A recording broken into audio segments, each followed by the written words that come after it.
Okay, we're back again. Welcome everyone who is here with us tonight and who is listening abroad. It's our continuing ongoing saga of the book of Revelation and the things that have unfolded through history. It's getting more and more people who are starting to get the links to it and all, and that it seems to be going very well, better than I ever expected. And I thank everyone for who has taken a part and been part of the audience, whether you're here tonight or here a few days from now listening. Welcome all. Well, as always, before we get started, let's go ahead and ask the Lord's blessing upon tonight. Tim, would you like to give thanks for the evening?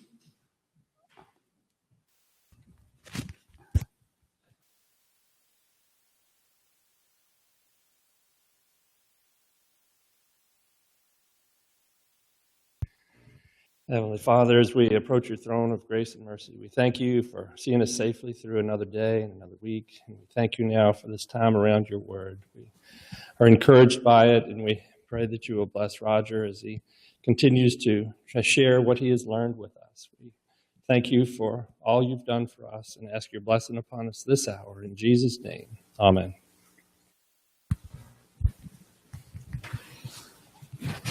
Okay, thank you, Brother Tim. All right. Well, tonight, the barbarians are coming. We cannot escape them. They are coming, and we can't stop them. And that's what we'll be getting into tonight, is a different phase of this whole story of history that God has given us and how He's been working in the nations and the peoples to one day usher in His kingdom through His Son. So, let's go ahead and take just a few minutes to review. For those who were not able to be with us last week, online or here, we finished up with the four angels who were holding back the winds. In fact, they've still been holding back the winds this whole time. And tonight they'll start to be released. In Revelation 7:1, and we won't go through it in any real detail because we've covered it already quite a bit. And as we talked about, and what we'll see tonight, that the winds that they're holding back are the winds that are being restrained, the winds of war that are being restrained while the sealing period takes place. And we talked about what the sealing period was, and it's those who are being sealed in their foreheads. That is to have the truth impressed on their understanding by the preaching of the gospel. And at this time, war was being restrained, but building. These barbarian tribes that we're going to look at are building and growing internally and externally around Rome, being prepared by their own infrastructures to be an active process in bringing Rome to an end. But during this time, the saints were being separated from false Christianity, and they made it plain by doing this that they would not be part of the Constantine system. As we talked about, Constantine favored what went on to be called the Arian controversy, which became one of the big, what we feel are the false doctrines that have slipped into and even exist today. And we can actually follow that change in Christianity all the way back to his time. The teachings were already there, but to become part of the system and to rule the system is where that started. And we even talked about a group called the Donatists, who were about the only recorded people we know of who were very resistant to these changes in this controversy that was taking place. And they would not give in to these changing in teachings. They held to the apostolic views, probably very similar to us. We don't know if they were actually part of the true body of Christ, but they fit with where history needed something to fit, and it's been allowed for us to see it in the historical account. But at this time, before we move forward, at one time we looked at the first vision of the future. At this point, we are suddenly transported back to the future. And we talked about how the telescope effect, suddenly we seem to be in the kingdom age.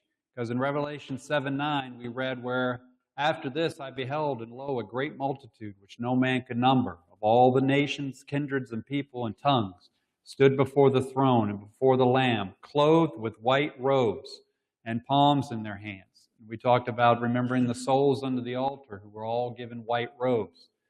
And John is now seeing them along with the other brothers and sisters of the ages in the kingdom age, in their victorious moment, but only briefly. And he was asked, "Who are these?" And he said unto me, "These are they which came out of great tribulation, and have washed their robes and made them white in the blood of the Lamb." So we can see very much who this is referring to, of all these people who were constantly brought up and brought to the forefront, who are suffering through these individual different times. We looked at the ones under the seals, under the great persecution with Diocletian, and now we are looking at the ones who are being persecuted by the false Christianity that is coming into power. And it said that they shall hunger no more, neither thirst any more, neither shall the sun light on them, nor any heat. And we know that every tear shall be wiped away from every eye. And that's just the vision that John is seeing at this time. Suddenly these brothers and sisters who are in great tribulation under this oppression of false Christianity, he's now getting to see them in the kingdom for just a moment. And it's a fascinating thing to think about how he's processing that information as he goes from one extreme to the other.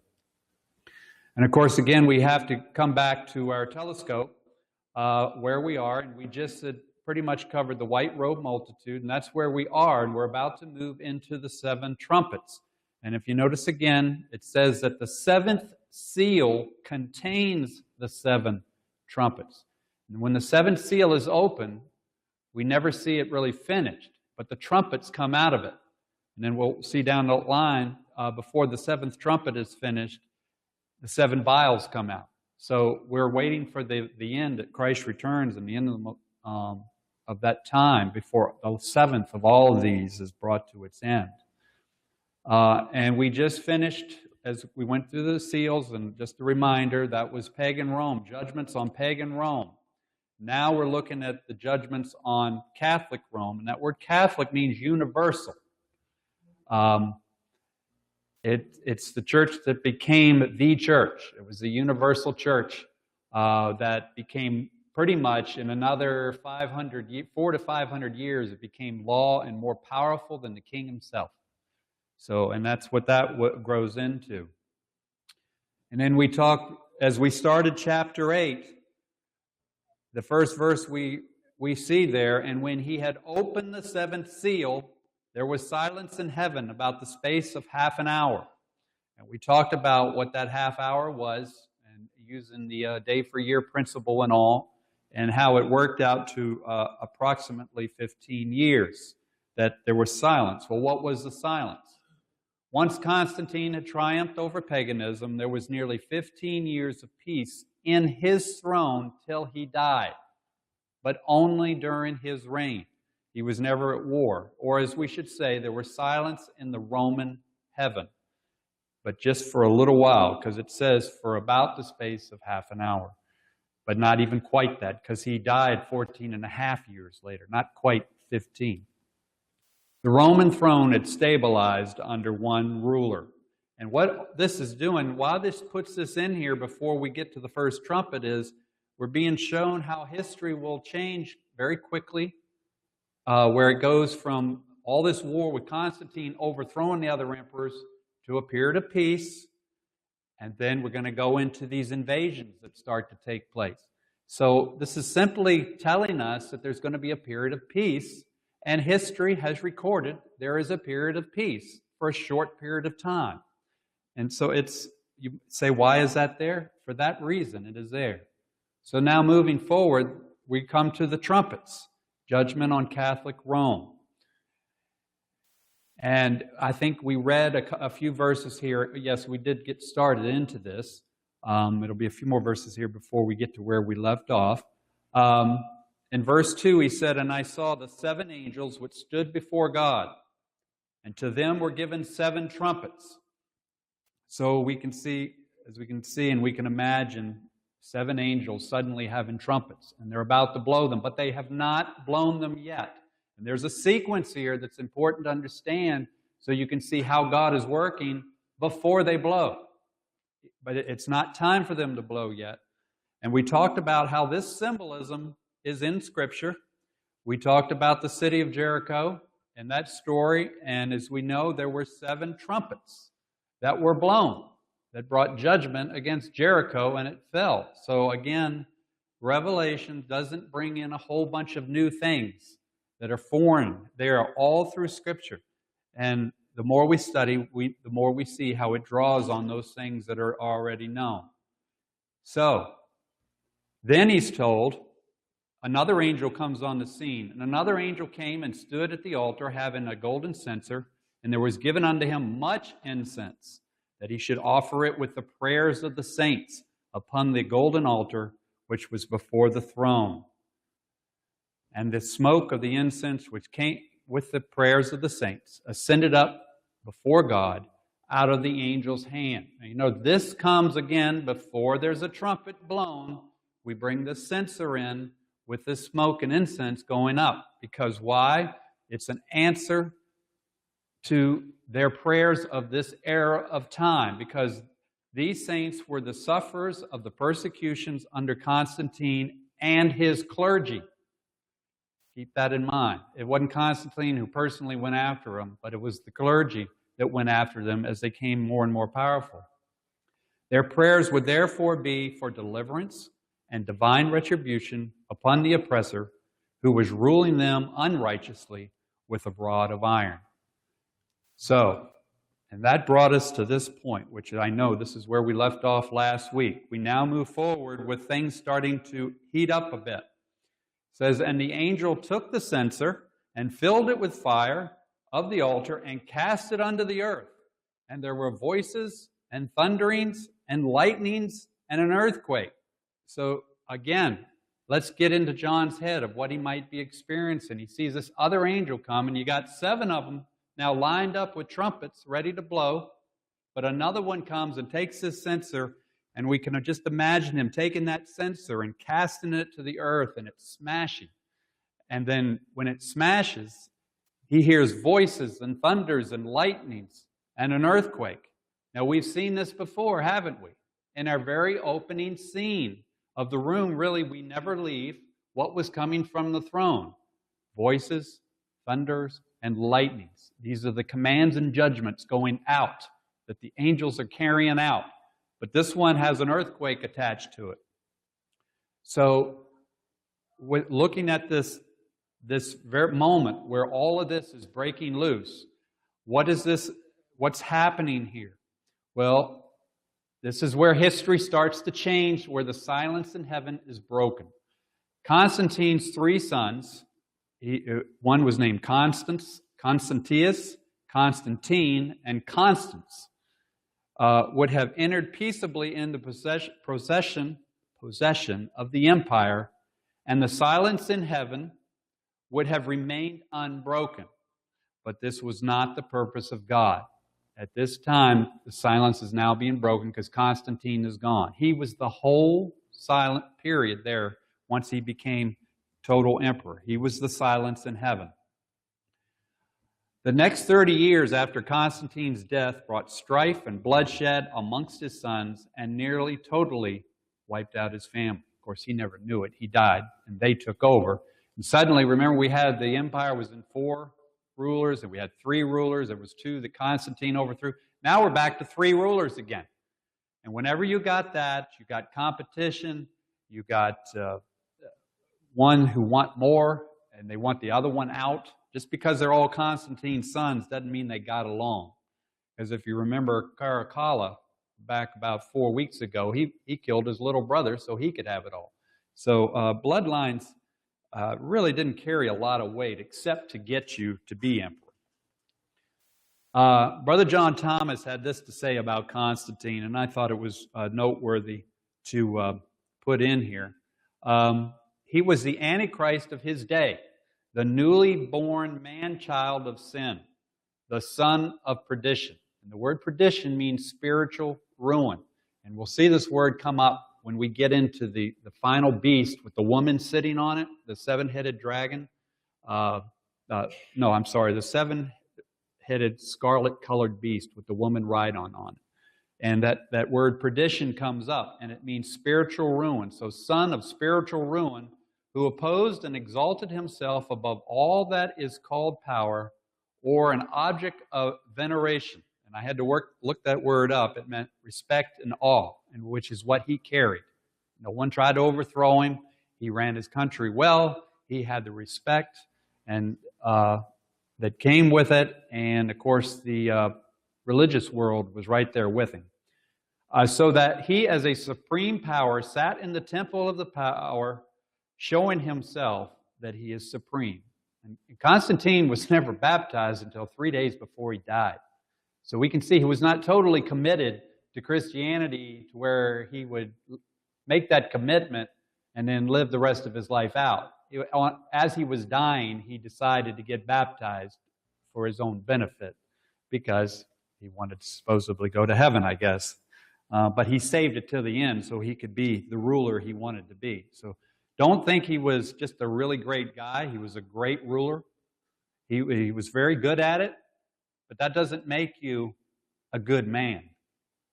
And maybe history may portray him otherwise. Shortly after Constantine's sons obliterated themselves pretty much, another emperor came into power. Paganism under the emperor named Julian reared its head briefly and persecuted the church clergy, bringing judgment and a political earthquake. He wanted to get back to the old way. He got into power. He became emperor. So he wanted to get paganism back on top. But he didn't go do the persecutions like Diocletian did where the rank and file suffered. He went after the clergy. Now keep in mind, this is judgments on Catholic Rome. And he distinctly went after the monasteries and the men who ran them and things like that. He did not go after the rank and file Christian. He was tolerant of all religion, which gave the brethren of the day some relief of the persecutions from the church. He wanted to restore paganism to the state religion. So you can see this is like an answering to the prayer of these prayers, because now he's getting the clergy to back off from those who are going after those who, like the Donatists, or who the brethren who thought as we did, were not struggling as bad. Just very nice to know that God answers those prayers. This attempt, though not fully successful by Julian, was enough to subject the Catholic clergy to great tribulation, thus answering the prayers of the saints of that day. So you see, all of this is going on before the first trumpet even goes off. There's a whole lot that's still happening in the background. The Lord dealt with the answering of the prayers first. Then he brings the trumpets into play.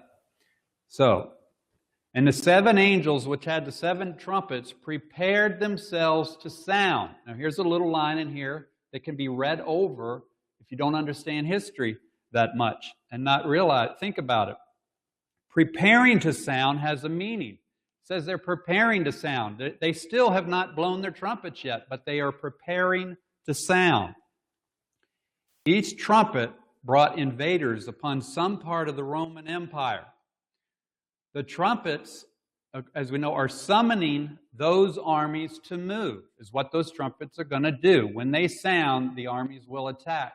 But in the meantime, the trumpets are preparing. So there's more history taking place in the background that's not so maybe recognized at first.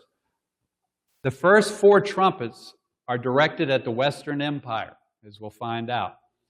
The last three, or what are termed the woe trumpets, are directed at the Eastern Empire. And we'll get into that a few weeks from now.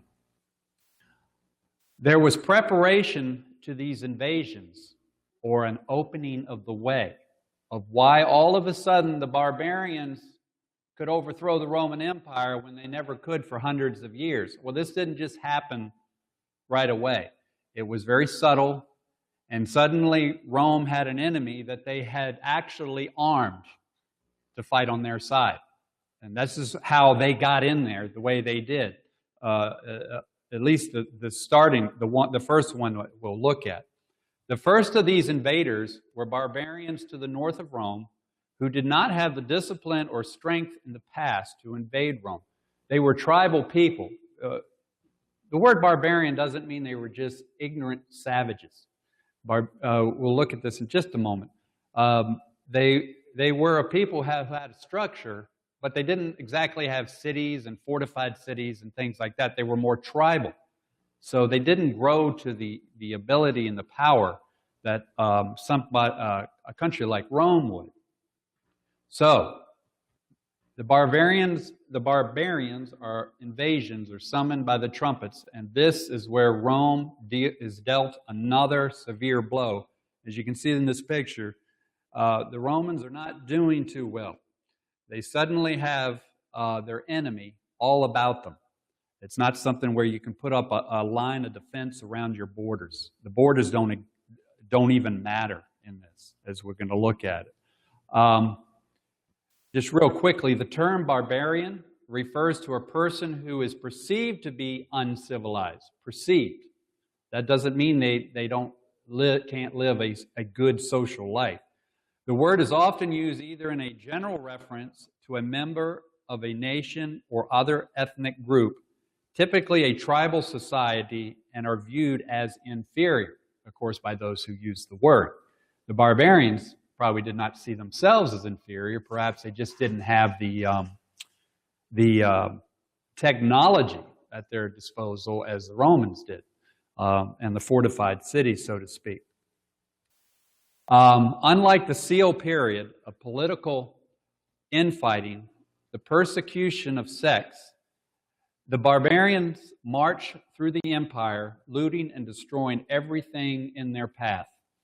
And they did quite a job on Rome, too, as we're going to see. The safety of all Roman citizens was now threatened. Before, the wars were out, or it was just the emperors not getting along, and there would be skirmishes with inside of assassinations and stuff. But not an actual army never walked through Rome for probably hundreds of years. A literal army, just as an army has not walked through the streets of Richmond since the Civil War. So, and we don't even know what that would be like to see soldiers going down the road fully armed for battle and hearing cannon off in the distance. I mean, the Roman people had not known this. Rome was forced to enter into treaties with the barbarians due to their weakened state, which we're going to see how that unfolds. Now, it's real interesting. Where is this line where there were always barbarians and there was the Roman Empire? The northern line are two rivers that we know very well, the Rhine River and the Danube River. This was pretty much the boundary that Rome guarded all the time, and the barbarians would slip over and do their little run-in assaults and things like that, maybe grab land and pillage a few cities, and then they would be gone again. But it's a long line to maintain. But when you start to become weak, you start to look for people who can help you fight other invaders. And so you go into treaties with people who you hope you can trust. Now, for those here in the room, I gave you a little handout for yours to use if you want to. But these were the barbarian invasions of this period of time that we're going to look at. And four of these appear to fit the first four trumpets. And the first one we're going to be looking at is the Visigoths. And if you look at that map, you can see how they were in Greece. They sacked Rome, and we'll look at that in a minute, and they got all the way over into Spain and the Portugal area. Well, how did they get there? Well, it's because they were already living and fighting there, and we'll look at that in a minute. And we'll bring this map up as we go to each one. The preparation to sound was done through the settling of the people known as the Goths in Rome. This is that preparation period before the trumpet sounds.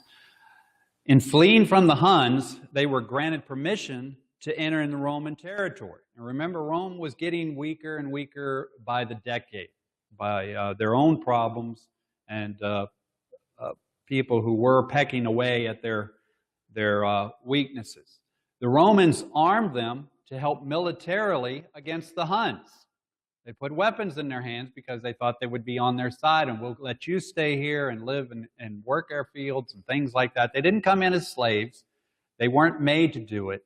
It was a treaty. These were a large group of people, tens of thousands of men capable of war, that they were bringing in to join their ranks.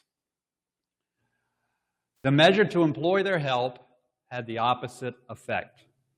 The Goths gradually awoke to their sense of power, and the preparation for the sounding of the first trumpet was complete. But this took time. This wasn't overnight where they invited them one day and they turned on them the next. That they actually were in the military. They fought some of their wars and things like that. They used the Goths to their advantage to keep the Huns away and all. So the thing is, when they change their mind or their sides, they're already stationed in your land and you have armed them. So the battle is suddenly at your front door, not at some river hundreds of miles away. So that we can finally now get into the first trumpet, and let's go ahead and open the curtain on that one, because this is a new era of time that's going to start to come together, and these situations now start to unfold. The Goths are now living amongst them, and things are about to change. The first angel sounded, and there followed hail and fire mingled with blood, and they were cast upon the earth, and the third part of the trees was burned up, and all the green grass was burned up. Here again, we see a third again. And what's happened is now Rome is ruled by was ruled by three emperors. They've just fallen off, but the land has been broken up into thirds. So this is why that refers to that. Again, for those who may have missed some of the earlier ones, cast to the earth, upon the earth, this refers to the Roman arena. This isn't the whole planet, the whole globe, and all the other nations. The earth is restricted here, definitely just at Rome. Hail and fire, where have we seen these before come at the same time? Anybody? Does it sound familiar to anybody? That's right, the plagues. In Exodus 9:23, again, the symbols are there. It's not something new. And Moses stretched forth his rod toward heaven, and the Lord thundered. We got the word thunder in there, just like our thunder is in there as their censer broke and hit the earth. And hail and fire ran upon the ground. And the Lord rained hail upon the land of Egypt. Of course, we know that he literally did that. But he's using these same terms for this invasion. Only a third part of the earth was affected. Constantine's sons divided the empire, as I just mentioned, into three parts. And those three parts are probably still in place at this time. I do not know at what point they broke apart without reading in depth of some of the other emperors. But we know that it once again got divided up again, Eastern, Western, and Central, under their rules. So it was no longer the one Rome under Constantine. And again, looking at this, you can see the Roman Empire. There's the Eastern Roman Empire, the Western Roman Empire, and the Central would be Illyricum, which would be right there about where you see the Visigoths and Huns in the middle there, that area right there. Well, Arlek, king of the Goths, is most famous for his sack of Rome in 410. Now, we see we've now moved into the 400s. Time has gone by. Before we were in the 300s when we got started here. So this preparing to sound has gone into the 400s, which marked a decisive event in the decline of the Roman Empire. Now, who was Arlek? Arlek was a commander in the Roman army. He had moved up to a commander position, so he had military know-how taught by the Romans. He fought Roman battles. He fought with Roman weapons. He had the technology at his disposal if he suddenly changed sides. He was denied promotion. If you read the history on it, he was expecting to move up and he didn't. And with the disproportionate loss of his people, turned them against Rome. And if you read the history around him, the barbarians would just fight a certain battle for the Romans and lose enormous amounts of people in some of these fights, and they weren't given any real honor and glory about it. It's sort of like the Romans throwing the barbarians at them because they're not Romans. We'll send the barbarians in first. Well, evidently this was causing a lot of strife. Arlek was a commander. His people would rally around him, and he decided to take matters into his own hand. Arlek brought into focus for the first time in history that Rome was no longer invincible. There wasn't a nation on earth that could take them. They could before. It was just too big. It was just too big of a thing for any one country to come in and take Rome. But now they lived amongst them and had been armed by them. Arlek, upon gaining Gothic independence from his first decisive battles with the Romans, wasted no time and proceeded to lay the greatness of Rome in the dust. Before entering Italy, he ravaged many provinces, and the beautiful homes along the banks of the Rhine were laid waste. And you can imagine all the beautiful homes that the senators and all that had been built through the years. But the prize was Rome. Rome itself, the city. He then turned his focus on Rome itself and besieged it 3 times between 408 and 410 AD, bringing its inhabitants, the trees and the grass, in their verse, to starvation. It took 3 times before he got in there. They stopped in the first 2, but when you besiege it, you cut off supplies and things going in, and it's a horrible condition to live in. But on his 3rd try, he got in there. He did not sit on the throne of Rome and take it. He just went in and took what he wanted and left. But he walked away with quite a bit of wealth. And it's very interesting. Think about what Jerusalem had suffered 4 centuries earlier was now returned upon the head of Rome. Remember Jerusalem being besieged, people into starvation, and things that happened at Masada and things like that. Rome itself is now dealing with those very conditions. And when the capital is threatened, your whole country is weakened by it. Yes, Leah. In another place, Leah's asked why the people are represented as trees and grass. In another place in Scripture that we just read, under the seals, the people were referred to as the trees. I think we're just looking for other symbols that line up close to it. But as far as being directed right at the trees and right at the grass, there would not be a purpose of that, other than perhaps the destruction of crops. But we know it was about the people. Randy? The verse that says all flesh is as grass. Oh, very good. Yeah, thank you, Randy. I can't remember what it is. Yeah, so that's very possible that's a reference to that. But thanks for asking, Leah, because I didn't have a best answer for it.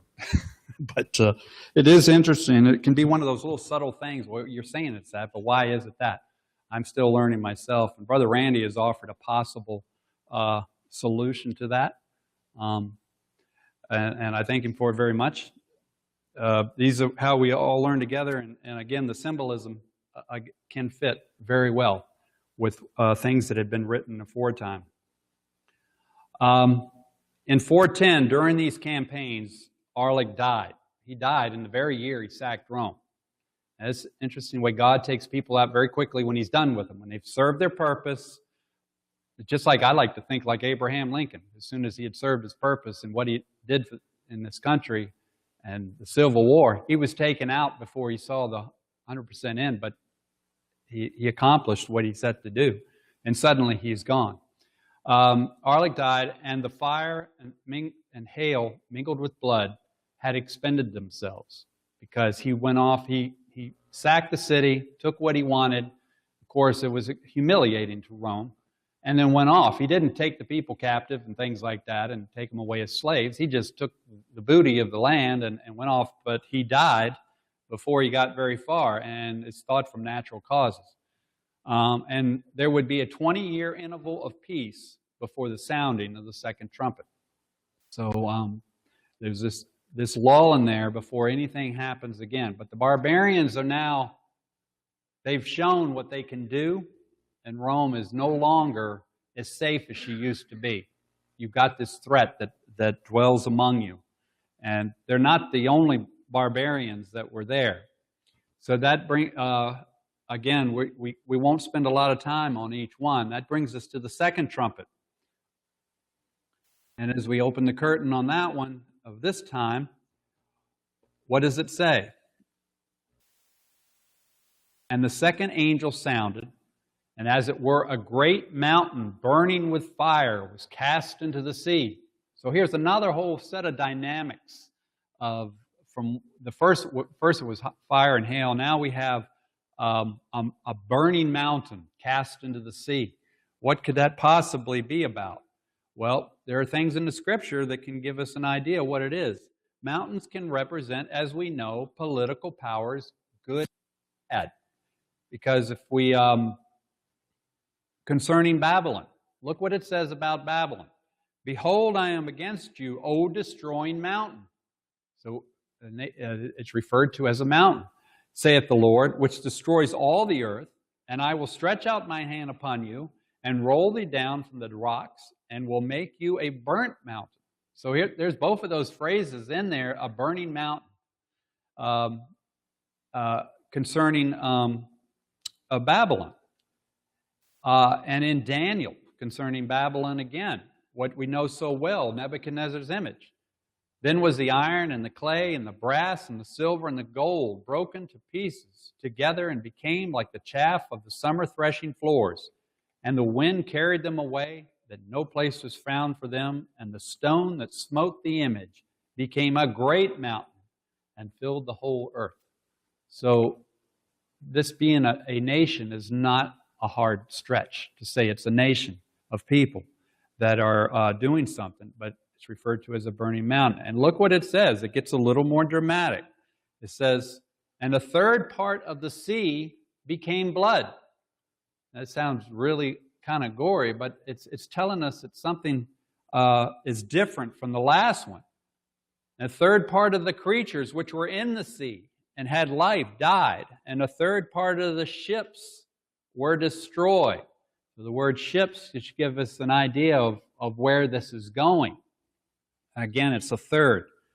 This is not has to do more with the sea than with the land.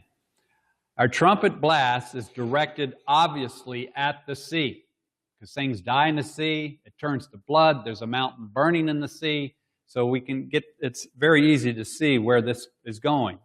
And once again, a third of something is destroyed. So, a third of the creatures and ships. Keep in mind, creatures doesn't always, we are creatures. We're living creatures. Just like any other animal on there, we are a living creature. So it's not we're going to find, it's not referring to all the fish died. This, as we can see, is going to be a naval conflict. And we'll see that on your map here in just a second when we look back at it. This burning mountain would be the Vandal nation. Many people have never heard of the Vandals, but you've heard of a Vandal, but you've never heard of the Vandals. Well, this is what it is, and it will be inflicted on the western third. We look at our map again, you see that blue line, the Vandals? They made their way down through what is present-day France and Germany, Spain. They cut through at the rocks of Gibraltar and got over into Africa, and then look where they went. They went after Rome from the sea. This is the next set of attacks, and it fits with history. This fellow's name was Genseric. And as you can see, we're moving even more forward through time. He was the king of the Vandals from 428 to 477 and was one of the key players in the troubles of the Western Roman Empire in the 5th century. The word Vandals is where we get the word vandalism, because they went through and they did pretty much the same thing. This picture here is an actual picture of Genseric sacking Rome again. As if it hadn't been through enough, 20 years later, you got your next generation coming up. And remember who we said that it was these trumpets were directed against? Catholic Rome. And it's very interesting, and I only picked this up yesterday in this picture, and I've looked at it 1,000 times.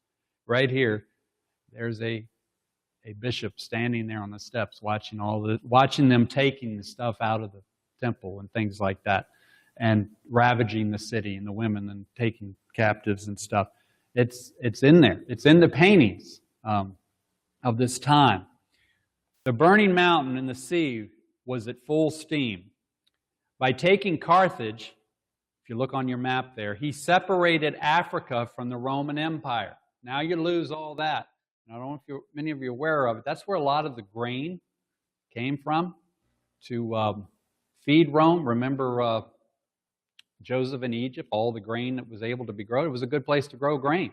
Well, now you got control of that. You've got the lifeline cut off in that way. As a result, the Vandals' sack of Rome and piracy of the Mediterranean, it became important to the Roman Empire to destroy the Vandal kingdom. And this became quite a naval battle. I found it, as a guy, I found it very interesting. I don't know if the ladies get as much out of it as somebody like myself would. All maritime trade in the Mediterranean has become crippled. You imagine these guys are out there all over the Mediterranean Sea, and all the ships and the grain moving back and forth. The Mediterranean was a life source kind of highway, if you think about the trade. Well, the eastern and western Roman fleets at different times were rallied to attack Genseric's fleet. And of course, they knew how to navigate these ships, these massive ships. The Romans did. I'm sure they had quite an impressive, if you ever read about the naval battles, and these were quite some fights, but there was a way to navigate in a fight and stay in communication with your other ships and things of that nature, so that you could order where to turn your ships and send signals to the others. Well, the Vandals had their own way of dealing with the Roman Empire fleet. Genseric used the tactic of fire ships to thin out and break up the Roman fleets. And if you don't know what a fire ship is, it's what it is. Fire ships were old ships filled with combustibles, then set on fire and steered into the midst of the enemy's fleet, consequently setting many of them on fire. If you think about it saying the Romans are coming at you, rather than you attacking them head on, you set ships on fire and let them drift into them. Well, you can imagine those oarsmen and all trying to steer those ships clear as these burning huge ships are floating through them and their sails catching fire and bumping into them. You can imagine the disorganization, the smoke. You can no longer signal. And it's a way of softening up the enemy before you even attack them yourselves. And it was very, very effective. The Vandals captured the Western fleet and destroyed the Eastern fleet through the use of these fire ships. It was a tactic the Romans just fought totally different. It was probably just a very rough way of getting the job done, and it worked very well. The events that would unfold were well symbolized by the burning mountain, sea of blood, and the loss of ships and creatures, because thousands of men died in these naval battles. And during his nearly 50 years of rule, he, that's Genseric, raised a relatively insignificant Germanic tribe to the status of a major Mediterranean power, which after he died, entered into a swift decline and eventual collapse. So again, they come and they go. And he did sack Rome, as we know. Again, Rome is just getting beat down, and every time they're weaker than they were. They never recover to the glory they were from the attack before. So we can see every 20 years, they're taken down another notch. Okay, we have probably just enough time to cover a third trumpet. If there's no question about that, but we can see how it fits. The third trumpet we come to. This one is very interesting also, and someone we know we hear his name all the time. And it says in the 10th verse of the 8th chapter, "And the third angel sounded, and there fell a great star from heaven, burning as it were a lamp. And it fell upon a third part of the rivers, and upon the fountains of waters." So now it's targeting the rivers. It was the sea, it was the land. Now it's the rivers. But it's a great star falling from heaven. So that's another element.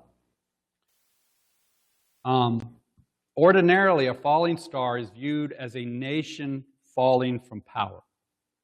A lot of times it's looked at that way, but this is different. This cannot be the case as it fell upon the third of the rivers. It didn't do its damage until it hit the rivers. And the fountains, and inflicted death and bitterness. Therefore, the movements of this military force shined brightly, moved quickly, then fell from view. And all of those elements fit with the next person we're going to look at, who now comes on the scene. And the name of the star is called Wormwood. And the third part of the waters became wormwood, and many men died of the waters because they were made bitter. We've heard about wormwood in the Bible before. We'll look at that just real quickly, what wormwood is. These features fit very well with the next page in Roman history and the scourge that would plague it under the leadership of our next barbarian. And that's this guy right here, Attila the Hun. We've all heard that. We maybe don't know what he looked like, but Attila the Hun is a very well-known person in his power and might. Now, he never made it to Rome. He never got that far. He turned around because Rome was in such bad condition, it couldn't sustain his army. The crops were gone from all these other things that were happening. He never made it, but he was on his way. But he inflicted a lot of damage in a certain area. In the reign of Attila the Hun, says Gibbons, that's who wrote The Decline and Fall of the Roman Empire, he became the terror of the world, a formidable barbarian who alternately insulted and invaded the East and the West and urged the rapid downfall of the Roman Empire. So that's the way historians see this man, and it fits very well. As supreme and sole monarch of the barbarians, he was able, when he collected his military force, to bring into the field an army of 500,000 to 700,000 troops.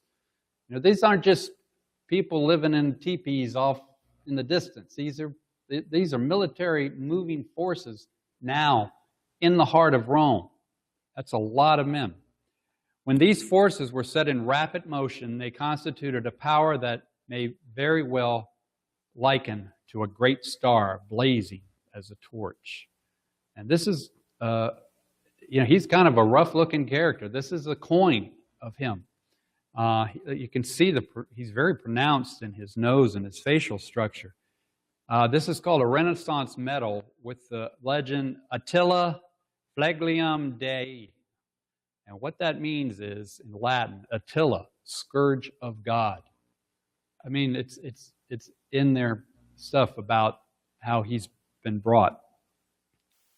Again, looking at our map real quickly, if you look at the Huns or the Greens, they did a lot of damage. They moved very quickly. They never made it to Rome, but Rome's infrastructure is slowly being destroyed by these large movements, because these people got to eat, so they take what they want. They take your livestock, your crops, whatever they can get belong to them.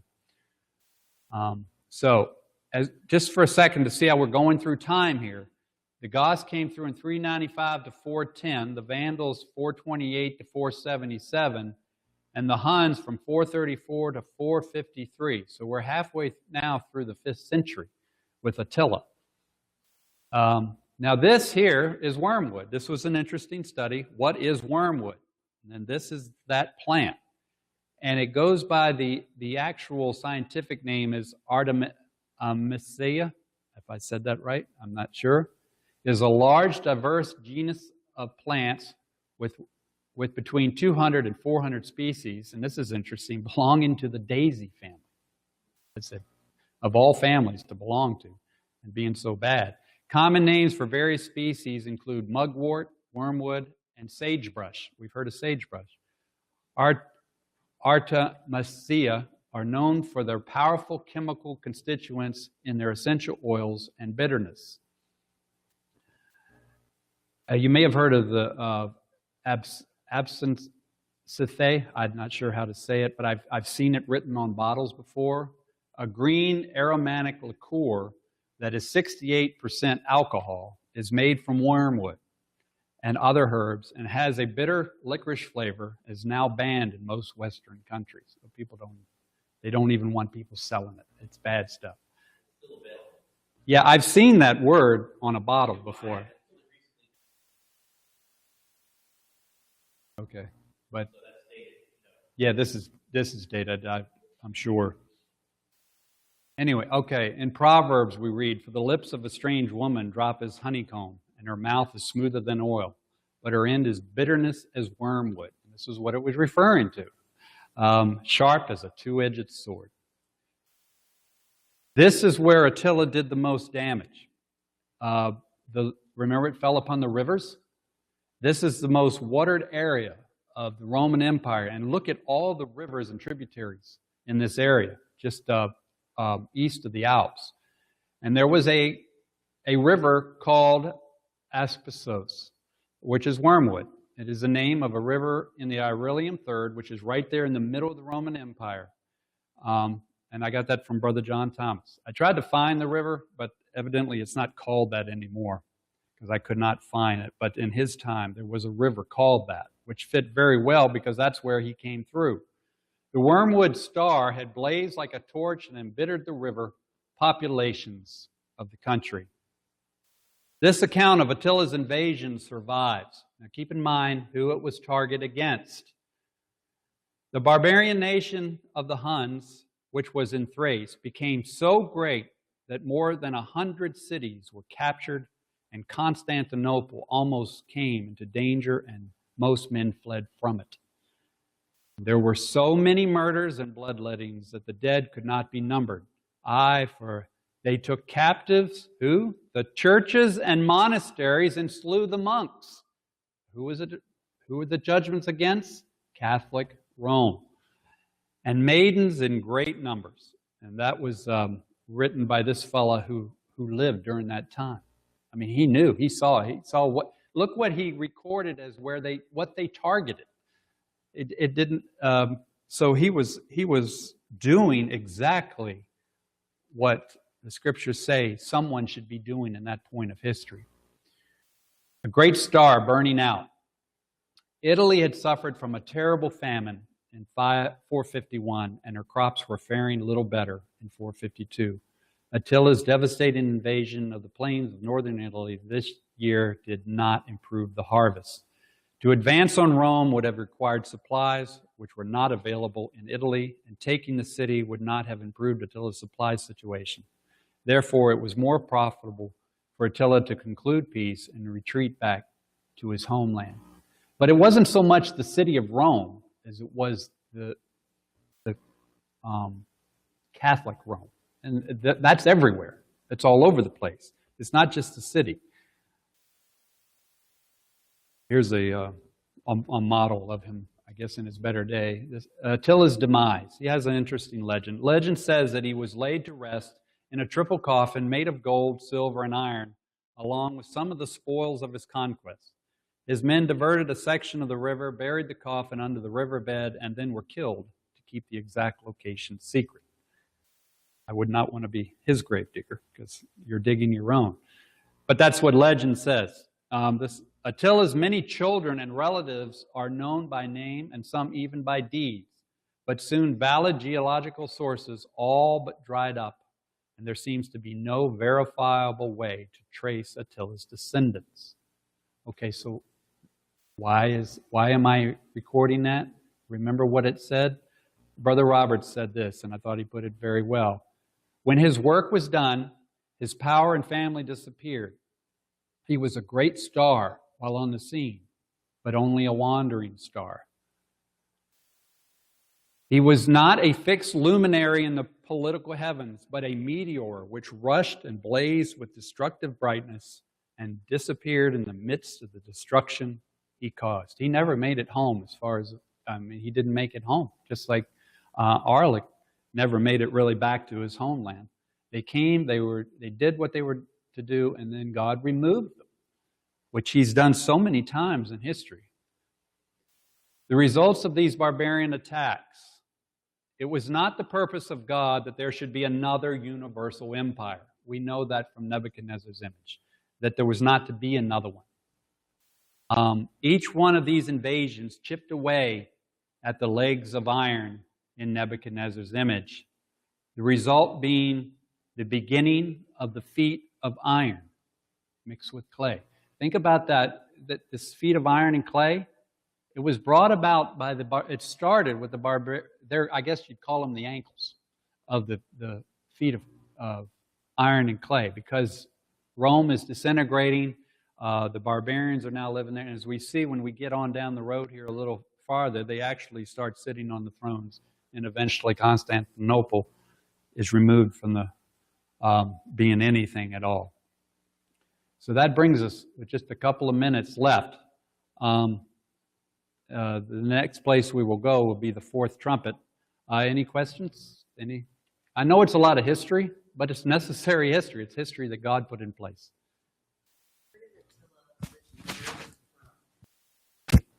Geographically, that's a good question. I believe he came from Persia area.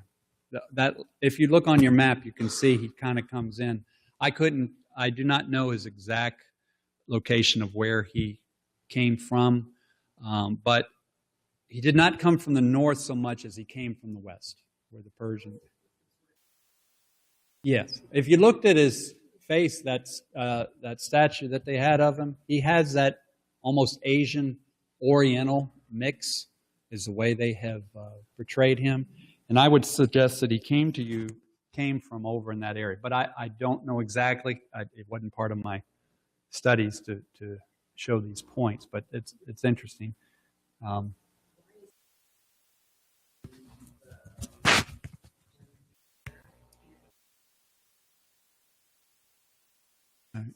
Our sisters asked, why is he more well known? I'm really not sure.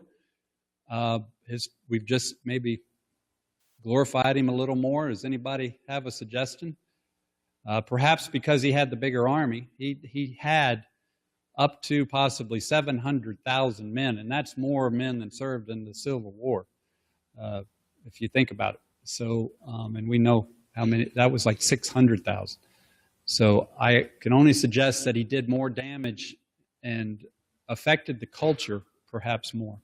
But I do not know exactly. These are some of those questions that are interesting, but I didn't put the energy into them to show how God has been working, only what God put them there to do. And I think Attila fits very well with that burning shooting star that disappeared very quickly. So if there's nothing else, if no one has any more, next week, just a little teaser slide, the fourth trumpet. And we read this. And the fourth angel sounded, and the third part of the sun was smitten, and the third part of the moon, and the third part of the stars. So as the third part of them was darkened, and the day shone, not but a third part of it, and the night likewise.